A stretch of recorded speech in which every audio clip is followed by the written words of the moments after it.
I hope everybody can hear me. Welcome to Afternoon Report.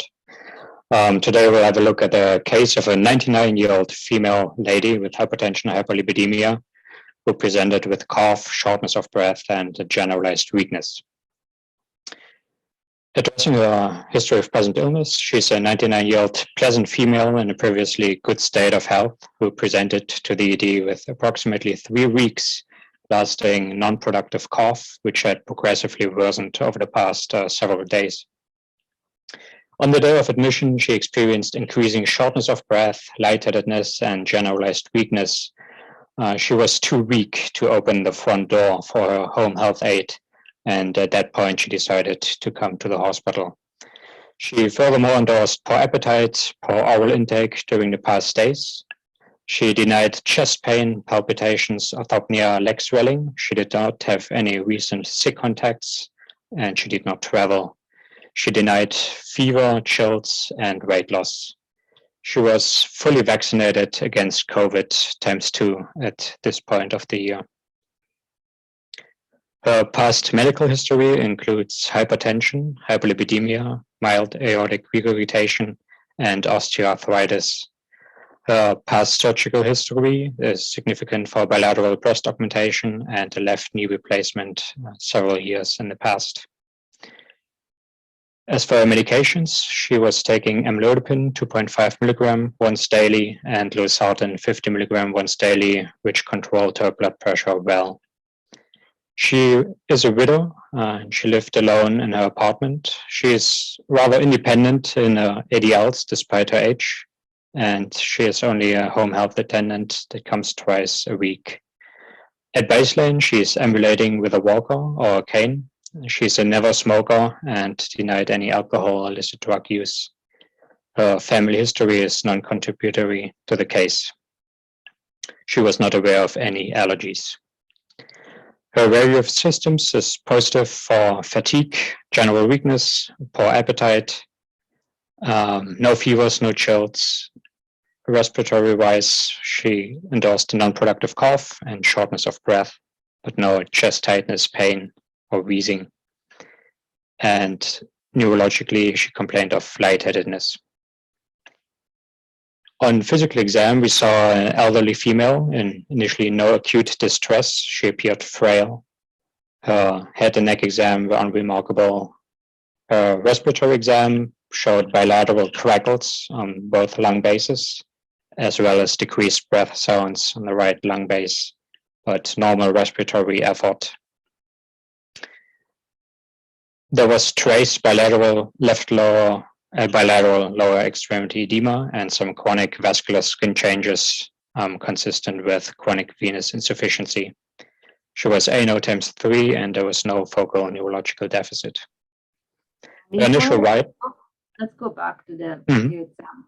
Before we see more about the vitals, does anyone have any questions about the history or the physical exam of the patient? Can you go back to the history one first for a second?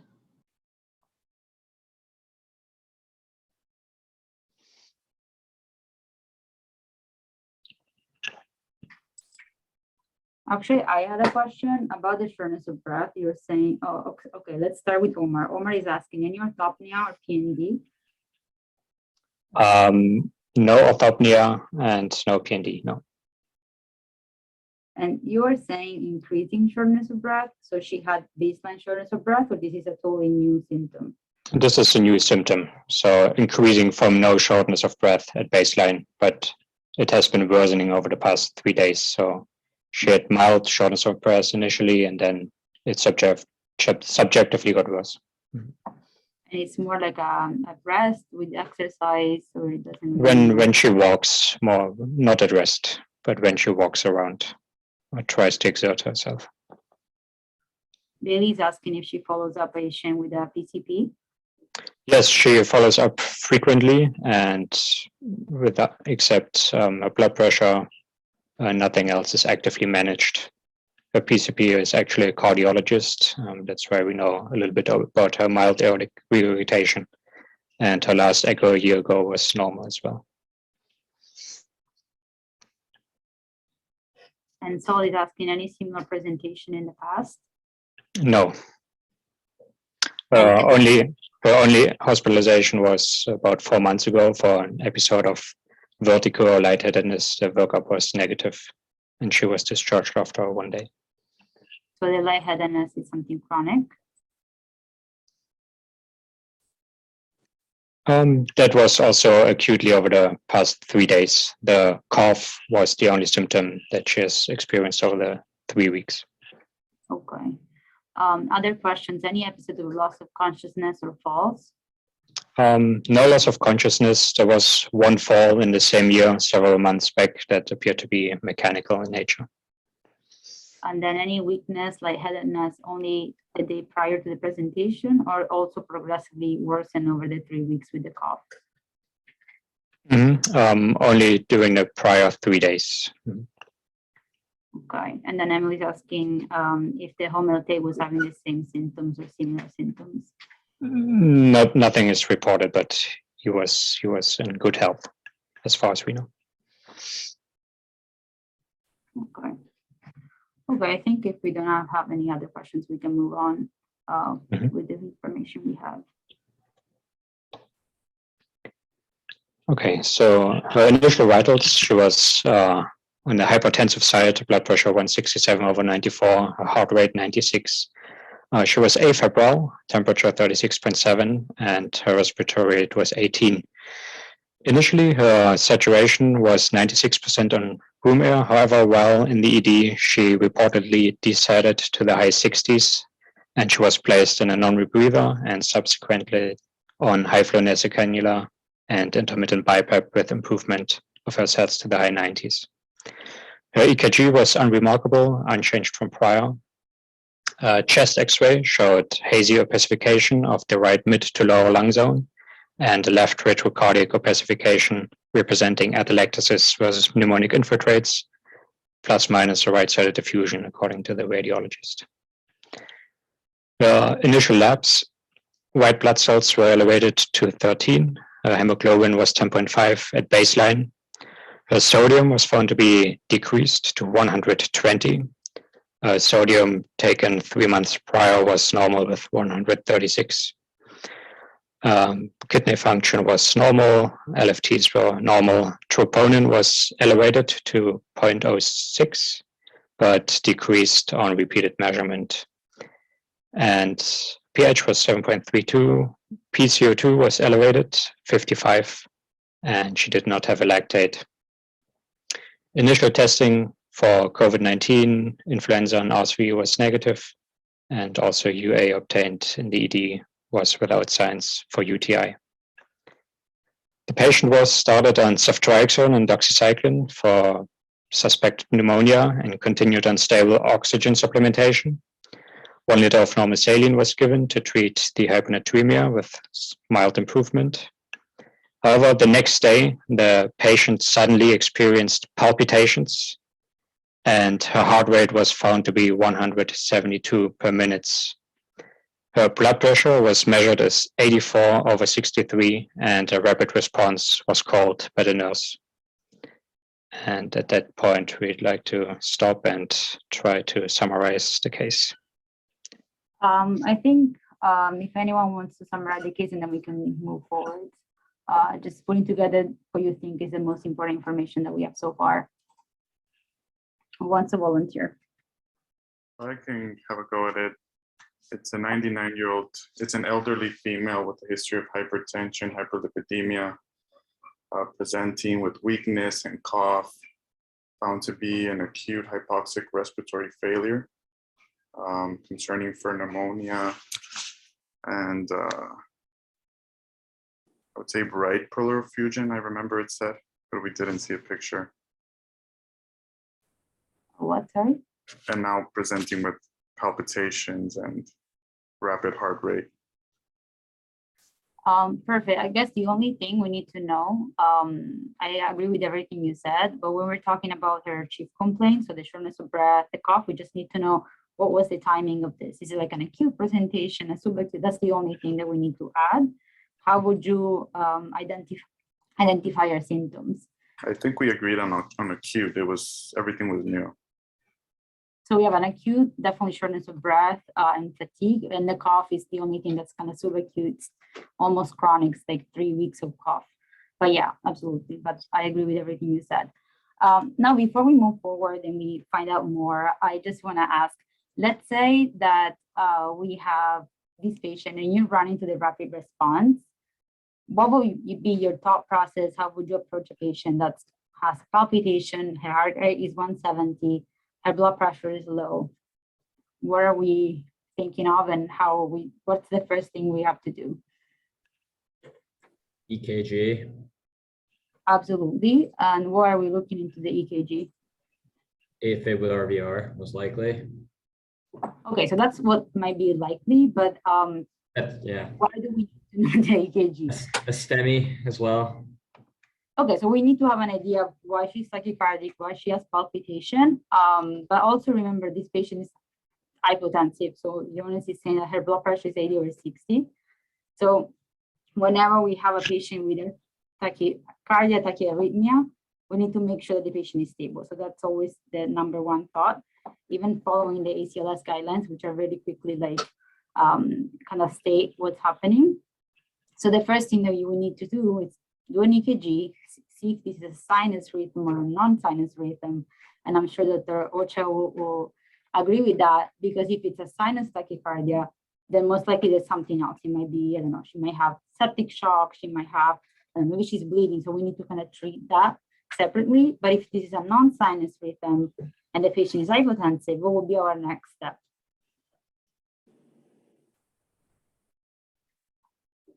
Exactly. The approach is probably cardioverting the patient. So let's say we have a tachycardia and a patient has a pulse. So we're not talking about cardiac arrest, and you have hypotension, or for example, altered mental status, shortness of breath, chest pain, or any signs and symptoms of acute heart failure, then your first step will be cardioversion. And I guess I want to ask Dr. Ochoa, in this patient, for the information we have so far, would you consider cardioversion if you were the fellow going to see the patient? Well, most likely. So this is the thing. Once you go to the, I'm sorry, I have a sore throat, so you'll be sorry. listening to a very odd voice. But anyways, in general, first thing is getting a repeat set of vitals very quickly. Make sure that somebody makes sure that the cuff is well placed. Right? Measure both sides. The size of the cuff, as everyone knows, has to be the appropriate one for the patient. This elderly patient probably is very thin. Shocking somebody is something that will lead not only to pain if you don't appropriately sedate, but it can also have some damage to the body in general. So we always try to, if the only thing that is a little bit abnormal is the blood pressure, because if you go by ACLS, anything less than 90/60, you shock, right? But many times what we do is we start fluids if clinically appropriate. In the meantime, we try to figure out what is arrhythmia or anything else. But obviously, if the patient is having any other of the things that I'm sure that Jonas talked about, all the other symptoms or signs that are telling you that the patient is hemodynamically unstable, then you have to shock. And by shock, I mean, depending, obviously, it will have to be synchronized cardioversion unless you're already running a code. Thank you. Okay, so now that we know what's our first step, so we assess the patient, see if the patient needs to be cardioverted. Can we have an EKG of the rapid response? Let's see what happened in the EKG. All right.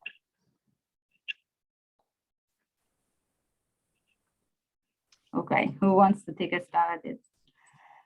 There's Roberto here, and he's gonna guide you through in case. So let's try together, guys.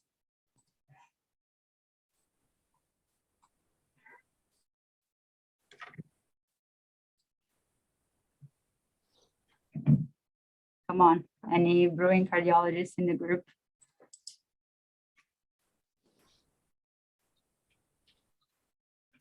Otherwise, I'm just gonna pick someone, guys. Yeah, I'll give it a shot. So I'd say between 300 and 150 beats per minute. I don't see, it's definitely irregular. I think I see P waves in 2, but I'm not really sure. It's a normal axis.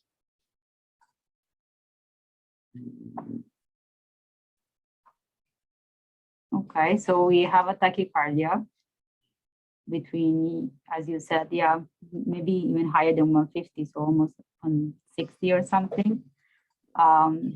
We have a narrow or a wide QRS. I say wide, definitely. Okay, so it's a wide complex tachycardia. Is it said regular or irregular? Irregular. Okay, so that's already helping us, right? Because we can kind of divide tachycardias, regular, irregular, wide, narrow. Do you think it's a sinus, or do you see sinus B waves? I think I see N2, but I'm not really sure.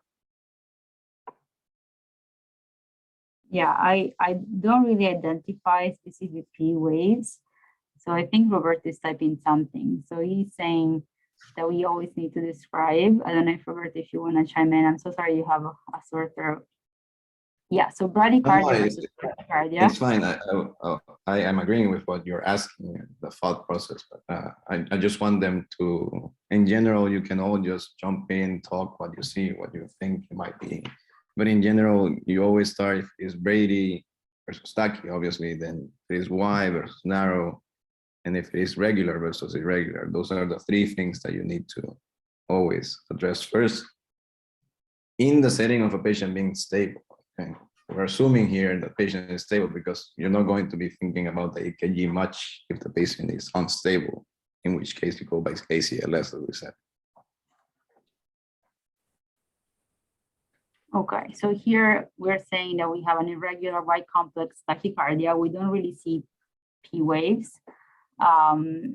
So this is something I actually learned from Roberto last year. He gave us a lecture, and when we have, and we go over it in a little bit, when we go over the wide complex tachycardia that are irregular, an easy, maybe quicker way to see if this is actually VTAC versus some type of, supraventricular tachycardia with an aberrancy. For example, someone that has LBBB or RBBB is kind of looking at the QRS morphology. If it's very similar in the same lead, this is most likely coming from the atrium. So might be like an SVT with an aberrancy. If the QRS morphology is very different in the same lead, then you might think it's more of ventricular tachycardia. But this is something actually he taught us, and I think it's really useful because in this case, if you look at the QRS in the same lead, they do seem to be very, very similar between each other. If you look, for example, at V1 or even V5, they really look the same. So I'm really bad at EKGs, but if I had to take a stab, I would think that this is more a supraventricular tachycardia with an aberrancy. And of course, in these cases, if you have a prior EKG, you can see if the patient had, RBBB, LBBB, kind of compare it. But we can have functional RBBB and LBBB that maybe the patient didn't have before. Maybe the tachycardia is kind of triggering a block. So that might be new, and we can get triggered in thinking this is a VTAC. We'll go over this a little bit further before we move forward. And Roberto is saying, so we go over bloody versus tachycardia, wide versus narrow, regular versus irregular, and then we look at the QRS and we look at if it's monomorphic or it's polymorphic.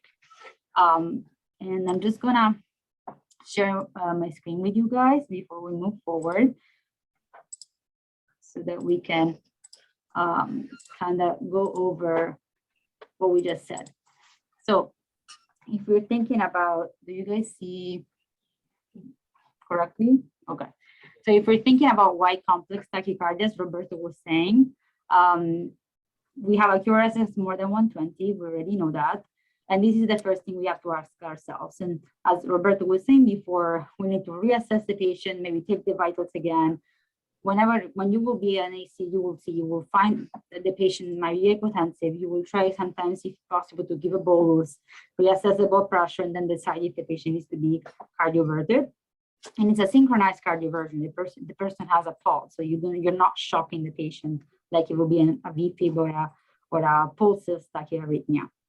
But let's say that we have nothing of this, or the blood pressure improves. Then we have to kind of understand what's the rhythm, and we have more time to do so. And Roberto, feel free to interrupt me anytime. I know that you give this lecture much better than I would. No, I just wanted, so I'll chime in every time you finish one of these slides. So in the first one, just coming back to it, because I think it's very important, especially during a rapid. So, you know, anytime we find somebody that maybe the blood pressure, like let's say that all of these things are absent at the very beginning. Everyone just starts looking at the EKG, everybody's discussing the EKG, and nobody stays with the patient. That's completely inappropriate. Somebody should be talking to the patient all that time to make sure that doesn't develop shortness of breath, altered mental status, chest pain. Somebody should definitely be checking the pulse, and somebody needs to be checking the vitals constantly, like every 1 to 2 minutes. 1 minute would be better. But that's the point. That's why during rapids, I remember as an intern, it was difficult to know, like, well, what do I do? Everybody's doing something. I don't know what to do. In the majority of the cases of a rapid, unless it's altered mental status, nobody stays talking with the patient for a long time. So they all start thinking and discussing what can be going on, but it's extremely important somebody stays next to the patient, talks with the patient, reassess all these 5 things as many times as possible. And this algorithm, these all questions apply for both narrow or wide complex. You can continue, sorry. Thank you. No. I appreciate that you're the expert here, and I agree. Like as an intern, you never know what to do, where to stand. Definitely checking the vitals is something that will help the team, especially in situations like this where the vital, and most of the rapid responses, honestly, the rapid and the vitals are one of the most important things to monitor, and they're going to happen not in the ICU. So there's not going to be a monitor that tells you constantly the vitals of the patient. Okay, so now if we don't have any of this and we're not cardioverting, we have the time to assess the EKG and we want to know what's happening to the patient. So first of all, as Roberto was saying, we have to check the rhythm of the patient and see if it's a regular tachyarrhythmia versus an irregular tachyarrhythmia. And these are the possible examples and kind of like the differential diagnosis that you will have. In a regular tachyarrhythmia with a white complex, you can have monomorphic VTAC. So this is something coming from the ventricles. And as we were saying before, the problem is that you can have supraventricular tachyarrhythmia that are regular, for example, an AVNRT, in a patient that has LBDD, or in a patient that maybe is having a functional branch block. So you don't see this in a prior EKG, and that's really confusing you. You can have antidromic AVRT, which is kind of rare, and it happens in patients who have Wolff Parkinson White. So they have to have an accessory pathway. And basically what happens is that there's an impulse that goes antidromic. So instead of going through the AV node, it goes from the accessory pathway from the ventricles up. So that kind of causes the QRS to be wide. And then the pacemaker. So pacemaker is usually a V-pace rhythm. You can have tachycardia sometimes with a P-pace rhythm, but this is easy to know because the patient must have a pacemaker. So and that's very easy to kind of differentiate. If it's an irregular rhythm, then actually the differential can be a little easier. And as Roberto said, there's this trick of looking at the morphology of the QRS that we will go over. And of course, we have VFib, polymorphic VTAC and torsades. And again, we can also have supraventricular tachycardia with aberrancy or pre-excitation if a patient has, for example, Parkinson White. And for example, any type of irregular SVT like AFib or MAT, they can all be associated with tachyarrhythmia with a white complex. I don't know if Roberto, you want to add anything? Yeah, here, I mean, this is great, obviously. I mean, this is the differential in general, but you can also add in both sides other causes of widening of the QRS, which includes hyperkalemia. It's very important. Yeah, electrolytes. Because the patient can be in AFib, but also have hyperkalemia, and then you see a very wide QRS complex. It can also be because of sodium channel blockers, right? So it can also be in the setting of TCA overdose. But anyways, this is a perfect schematic to start with. But in general, when the books are talking about aberrancy, they are not only talking about bundle branches, but they also assume that you are putting into that differential this that I just said. Oh yeah, I think also antiarrhythmic can cause this in case of yeah. Class 1 and 3 also cause it, yeah. Correct. Yeah, so any type of aberrancy that can cause a wide QRS, if associated with the supraventricular tachycardia, regular or irregular, can give you that type of pattern that you need to differentiate. And as Roberto told us last year, actually, the most difficult to differentiate are the regular ones. So this part, because of the possibility of being a supraventricular tachycardia. So there are rules that, to be honest, I am not a cardiologist. I don't enjoy studying EKGs, but these rules actually are not too difficult to, I don't want to say to remember, but at least to understand. And you can go over them when needed if you have an EKG that you need to review for your patient. So I'm sure if I am able to understand them, you will be much better than I am. So these are called Brugada criteria, and it's something that we can apply to the EKG of the patient whenever we want to differentiate from a regular tachyarrhythmia. This is a VTAC versus supraventricular tachycardia with any type of aberrancy. So the first criteria is actually really easy, and it's basically looking at the concordance in the precordial leads. So we're looking at V1, V6. And concordance just means that the QRS has to be all upright or all downward. So they have to be the same in all the precordial leads. This is an example. So for example, this is all negative. So you do not have R wave and S wave. The QRS is all negative, and this is positive concordance. So everything is positive. If you look at your EKG and you find any type of the concordance, negative or positive, then you know this is VTAC. You don't need to move forward. The patient's VTAC. And this is important for prognostic and you know, treatment-wise, because a VTAC and a supraventricular tachycardia are so different in terms of management and prognosis for the patient. This is the first criteria that you look for. Then let's say that you, yeah, Roberto, go over. No, I mean, sorry, I didn't know if you were done or not. But No, in no, general, I was done.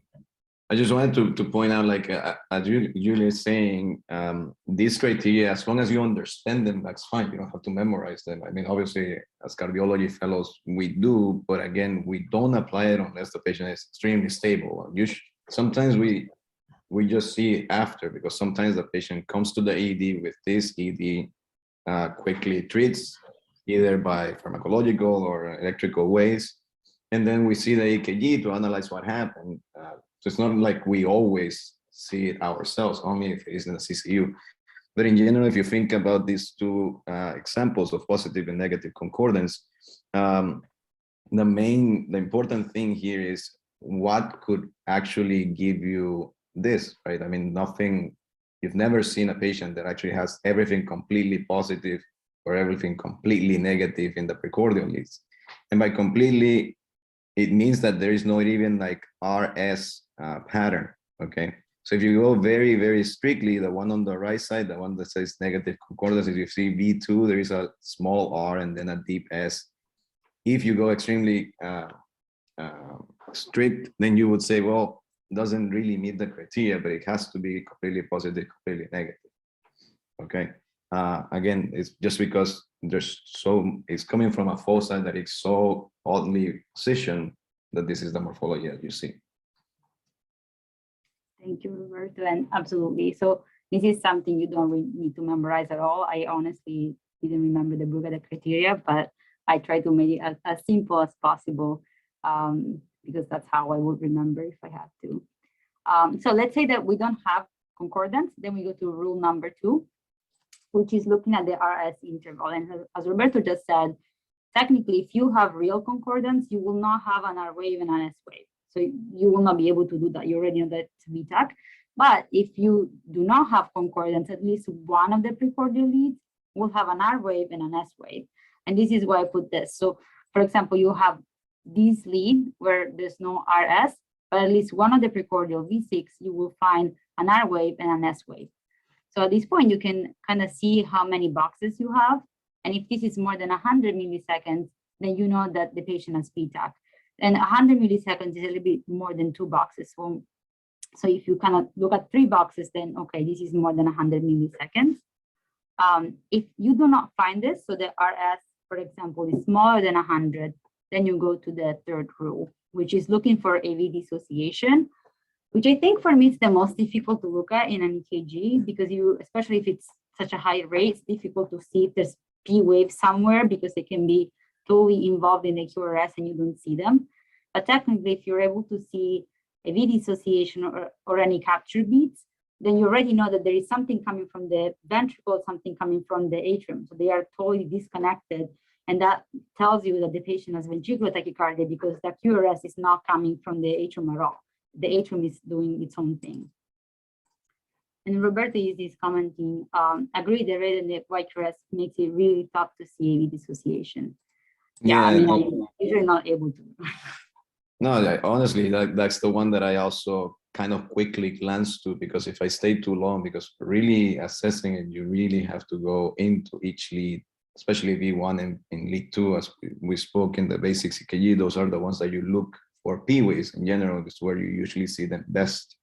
But still, like, unless the patient has a kind of narrower wide complex tachycardia, I don't look for it too much, because if not, you start just imagining things. Maybe the patient just like moved a little bit and then you're like, oh, that's the P-wave. Not really. You need to trace them and you need to actually march them down to say there is a AV dissociation. It's not like you see one P-wave and it's, oh, there's a P-wave. You have to trace them, like actually get the rate of the atrial rate. And then for number 2, the R2S, as Julia was saying, if there is an R2S, that means there is no concordance, so that's why you pass to the second point. And what this says is there's so much delay, interventricular conduction delay, that you see from the beginning of the QRS to the nadir of the S wave is already more than 100 milliseconds. So it's going to be a very wide QRS. Thank you. Okay, so let's say that we have nothing of this. We couldn't figure out any of this. So the last one to see if we have a VTAC, this is impossible to remember. Please don't remember it unless you're a cardiology fellow. This is just something that you know that is in the world, and if you need it, you Google it, and then you look at your EKG and compare it to what I'm showing you here. No way you will have to remember this ever. So basically, what does it mean? It means that we are looking for morphology criteria of VTAC in the leads V1, V2, and V6. And the reason why I try to make it, I don't know if I'll be able to explain myself, but let's say that you have a white QRS, which might be positive, might be negative. You might think, oh, this is a bundle branch block. It might be a left or a right. So what you want to see, you want to see if the morphology of that QRS is like a normal RBBB, LBBB, or if it's a little different and it looks like a morphology that you would have in VTAC. So what you do, let's say you have this EKG and you're looking at V1. So V1 is negative. So technically, maybe this patient has a left bundle branch block, because usually in V1, the LBBB will have a negative QRS. So you look at the morphology of this QRS in V1 and you compare it to this chart. So if the patient has LBBB, V1, if it's a SVT, so if it's an actual LBBB with a supraventricular tachycardia, should look like this, should look like a negative, maybe with a small R wave, but like a negative QRS. If the patient actually has VTAC, so this is not left bundle branch block, it's actually coming from the ventricle, then you will have this broad R wave, this low descent, so this kind of like look of the QRS. And you can apply the same rule to V1, V2, and V6, depending on how your EKG looks. I don't know if I was clear, but it's just something that you can compare to the EKG of your patient to see if this is actually a bundle branch block or a VTAC. And I don't know if Roberto can explain it better than me. No, definitely you did great. The thing here, as Julie is saying, you really need to know what normal looks. And by normal, in this case, it's abnormal, but a normal left bundle branch block, a normal right bundle branch block, you really need to know that. So actually, wide complex tach is one of my favorite topics. It's not the favorite topic of EKG, because it's very challenging, right? All these things are very, very challenging to remember, to assess. But in general here, what we're saying is, if you see a morphology that has nothing to do with a regular left bundle or a regular right bundle, then must be VT, right? For example, look at right bundle branch block. So in general, for you to say that it is a right bundle like or a left bundle like, the only thing that you look at is V1 at the beginning. If V1 is mostly negative, then you say it's a left bundle like morphology. If V1 is mostly positive, then you say it's a right bundle like morphology, and then you go through all these morphologies that we just said, like the slow descent for left bundle, In both cases, if you see a QS pattern in V6, so that one is an easy one to remember. If you see a QS pattern in V6 for any of the two, it's VT. Very important in right bundle, because I've seen it quite often, is the monophasic R wave. Very important. If you see completely positive QRS complex that is very wide in V1, it's gonna be VT.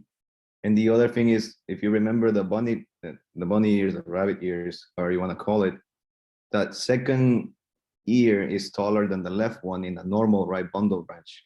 But if you see that the first one being taller by far compared to the right one, then it's also a characteristic of VT, which is not depicted in this one, but maybe on the one on the left. Here.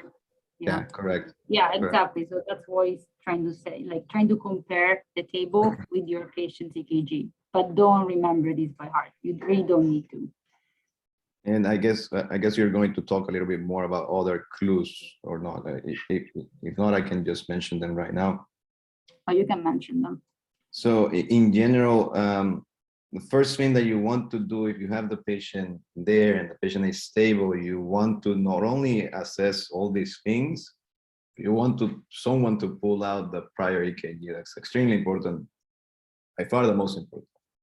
Second thing is, you're going to see also for like how long the duration. If you see a QRS that it's like 200 milliseconds, then you know it has to be something that it's not just like regular aberrancy. It can also be hyperkalemia, because hyperkalemia can widen it quite a lot.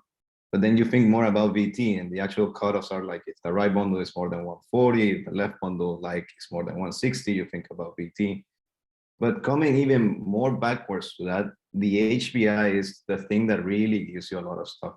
So wide complex tachycardia, 80% of the time is going to be VT. If the patient is non-CAD, that percentage goes quite higher to the 95% or something like that. Okay, so if the patient, and especially if they just recently had an MI, you have to think about VT.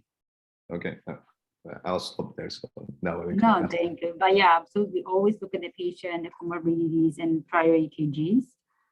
And then my last slide, it's just about regular tachyarrhythmia, something I already said, and definitely something I actually learned from Roberto last year.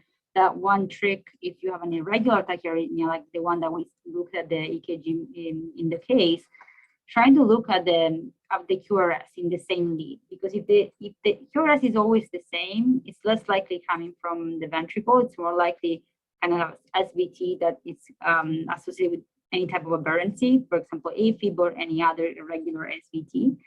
If it's polymorphic, then you might think more of polymorphic VTAC and Torsades. And again, here also the history and prior EKG and the history of the patient will help you differentiate the possibilities of having a monomorphic versus polymorphic QRS and VTAC versus SVT. Yeah, same here. I mean, in general, polymorphic VT, as the name says, there are many morphologies. But it's important also to differentiate the type of things that cause it, right? Torsades, everyone knows, or long QT, right? In polymorphic VT, actually, usually you're going to be thinking about acute ischemia. So acute ischemia can cause polymorphic VT. Monomorphic VT, which was the prior ones that we've seen, in general, you have to think about not irregular, like regular monomorphic VT, you have to think about SCAR, for example, a patient that had an MI in the past, right? But yeah, looking at this monomorphic versus polymorphic is extremely important in the irregular tachycardias. Whenever you see monomorphic QRS irregular, first thing that you have to think about is the AFib, as Julia was saying, with aberrancy. Thank you. Thank you, Roberto. So now, Jonas, let's see what happened with your patient.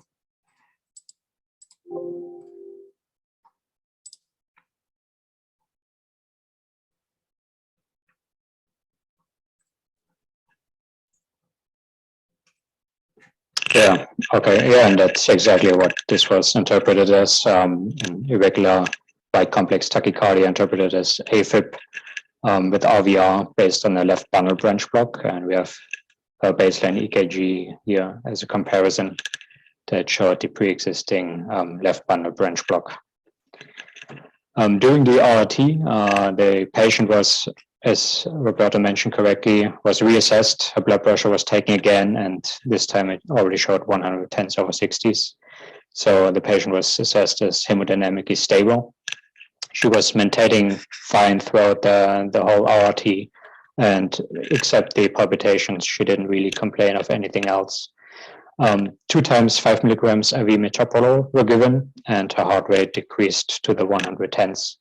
Bedside ultrasound showed a visually reduced ejection fraction and a right-sided pleural effusion that was suspected on the X-ray. Repeat labs at the time here in the center showed still a high white blood cell count, which downtrended on day 2. The sodium had already improved by 3 compared to admission. Potassium was within normal range. The magnesium was a little low, and that was repeated subsequently. Notably, her BNP was elevated almost 3,000. We had a prior BNP 3 months ago, and it was in the 200s, so a marked increase of BNP. Her TSH was within normal limits.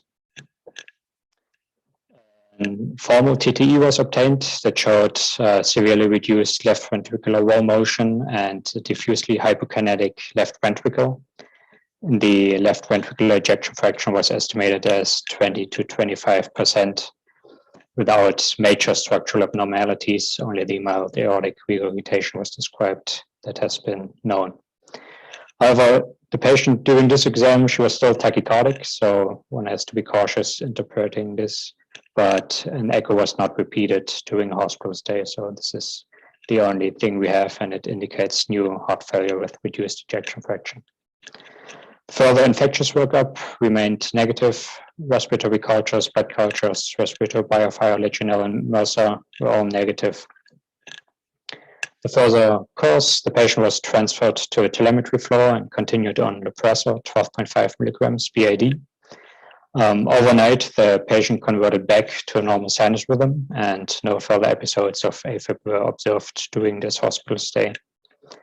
The patient received several days of IV diuresis. Losartan was slowly reintroduced as a home med, and Lopressor was transitioned to Toprol. Her oxygen requirements slowly decreased, and at the time of discharge, the patient still needed 2 liters of oxygen, so home oxygen was arranged.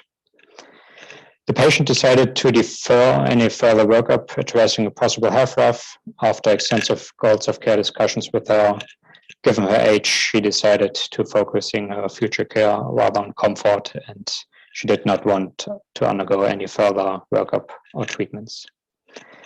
Likewise, anticoagulation was not initiated. She had a CHETS-VAS score of 5.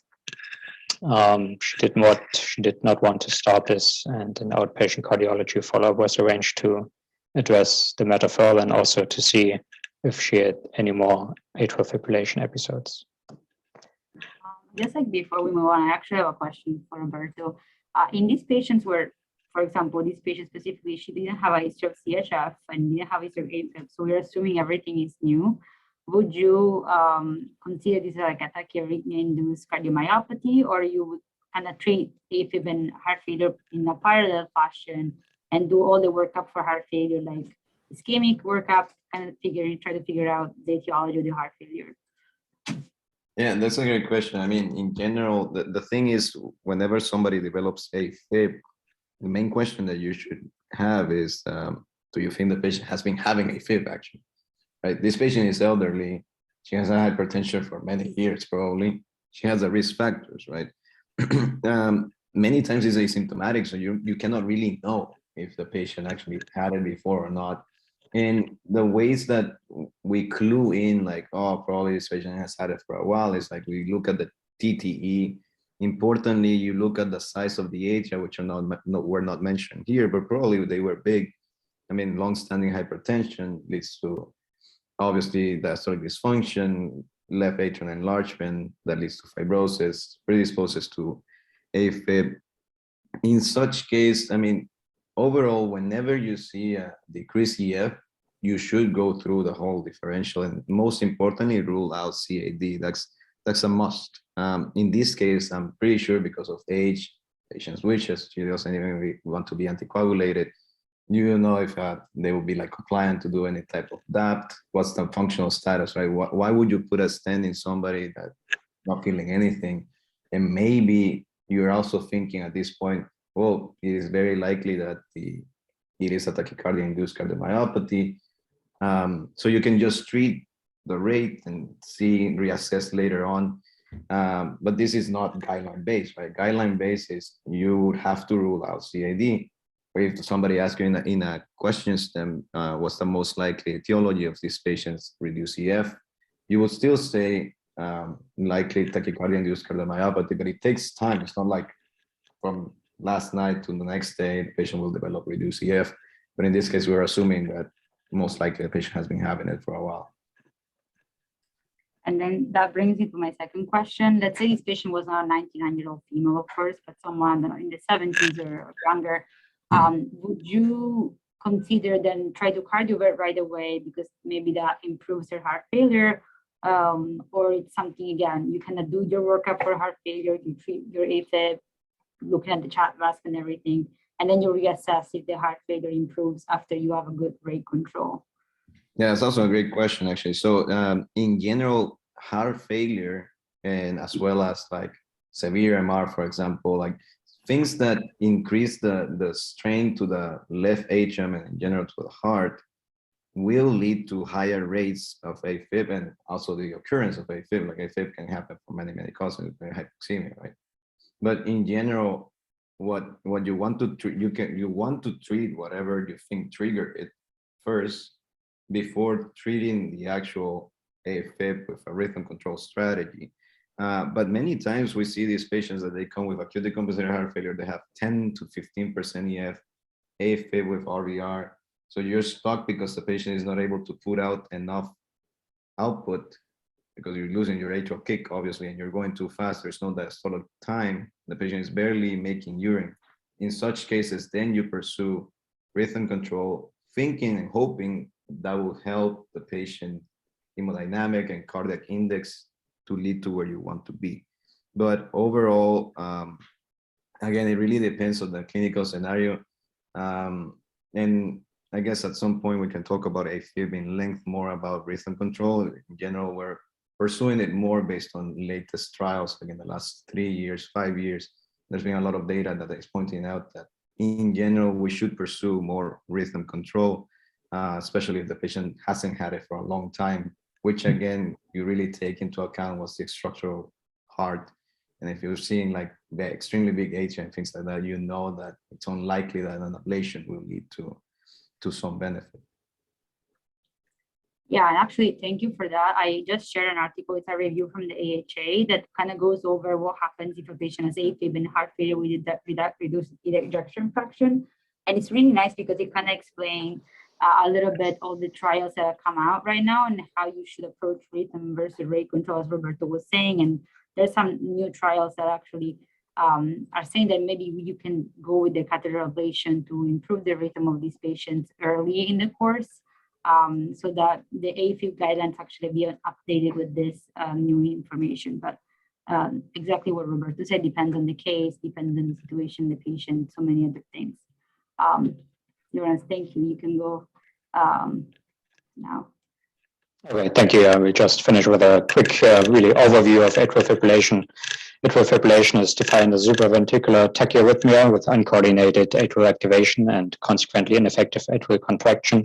And it really has a higher lifetime prevalence as shown in these graphs here and for the US population. Men and equally women have about 25% lifetime prevalence of AFib, so 1 out of 4 will develop atrial fibrillation during his life. Numerous risk factors are associated with AFib, of course, increasing age, hypertension, diabetes, ischemic heart disease, heart failure, obesity, smoking, and many more. It's typically classified into these categories. Paroxysmal atrial fibrillation addresses all AFib that terminates spontaneously or with intervention within 7 days of onset.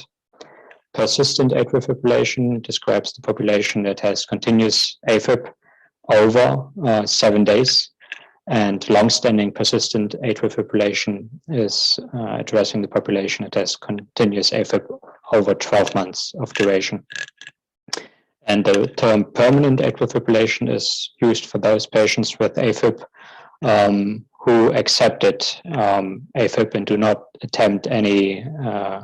attempt to restore a sinus rhythm, basically. So it's, yeah, these are the popular classifications. New onset atrial fibrillation during hospitalization is a topic that is also very prevalent. There's an incidence of 6.7% in this study, and it is often associated with diseases listed here. People who come in with infections, with sepsis, with MI, with pulmonary embolism, thyroid disease, myopericarditis, they are prone to develop new onset atrial fibrillation while they are hospitalized. And of course, our perioperative population, patients who undergo surgery and specifically cardiac surgery, have a very high risk of developing new onset atrial fibrillation. Also important, in COVID hospitalized patients, there's a rather high incidence of new onset AFib. In this study, 12.5%, so even higher than in the general hospital population. And importantly, this new onset AFib is associated with significantly higher in-hospital mortality. So this patient population is something particularly to be aware and pay attention to. The relevance, new onset AFib during hospitalization is associated with increased risk of in-hospital mortality, long-term mortality, heart failure, and stroke. So these patients definitely need to close follow-up after discharge as well. Basic diagnostic workup includes, of course, a detailed history, physical exam. EKG is usually used to confirm suspected atrial fibrillation. In instances where episodic intermittent AFib is suspected, ambulatory rhythm monitoring, like telemetry, Holter monitors, or implanted loop recorders or other devices can be helpful to capture and confirm the diagnosis of atrial fibrillation. Basic labs should at least include CBC, electrolytes, renal function, LFT, and importantly, thyroid function testing. Each patient with new onset AFib should get a TTE to assess for structural heart disease and atrial enlargement. And further testing is according to the risk profile of a patient. If there's any risk factors or evidence for ischemic heart disease, of course, an ischemic heart workup should be pursued, for instance. Management, first of all, treat the underlying cause in the hospital. Let it be an infection, electrolyte disturbance, hypoxia, or others. In hemodynamically unstable patients, as discussed earlier, we pursue electrical cardioversion, synchronized. In hemodynamically stable patients with AFib, the initial treatment usually targets rate control. And we have several substance classes available to use. Preference depend on the comorbidities of a patient. In patients with no cardiovascular disease, hypertension, or HFpEF, usually beta blockers are first line of treatment, but we can also use non-dihydropyridine calcium channel antagonists like diltiazem or verapamil. In patients with acute heart failure, we'd like to avoid calcium channel antagonists. If these first-line treatments do not work, we can also consider using amiodarone for rate control. And this list shows a few popular drugs that are used in rate control. Often metropol is used. We can use 5 milligrams IV bolus up to 3 times. Alternatives would be verapamil or diltiazem, or as mentioned, amiodarone. Briefly mention rhythm control. The AFFIRM trial showed that there's no improved outcome in terms of mortality compared to rate control. However, rhythm control can reduce symptoms, increase quality of life of patients, and also prevent irreversible structural changes associated with prolonged atrial fibrillation, especially in young patients who develop AFib. The strategy of rhythm control depends on the individual patient, the age, the timing of atrial fibrillation, the persistence, symptom burden, and patient preference. And options that are available include direct current cardioversion, synchronized, pharmacological cardioversion, catheter ablation, or surgical ablation.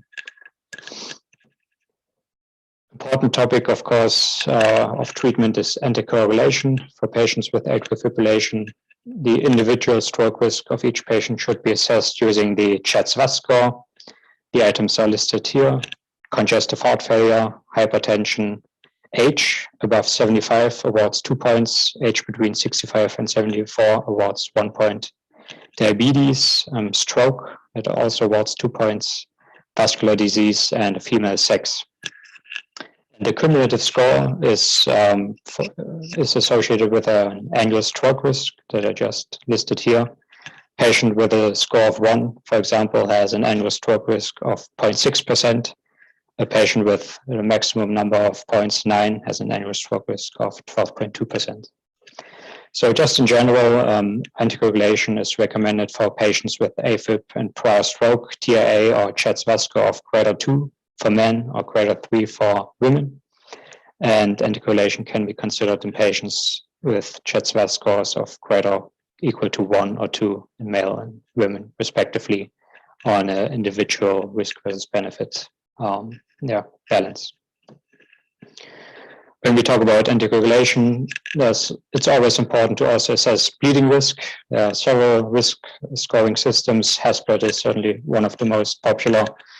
And this score, the items are listed here, can help identify possibly reversible risk factors for bleeding, and can also help us in a discussion with the patient about benefits versus risks of anticoagulation.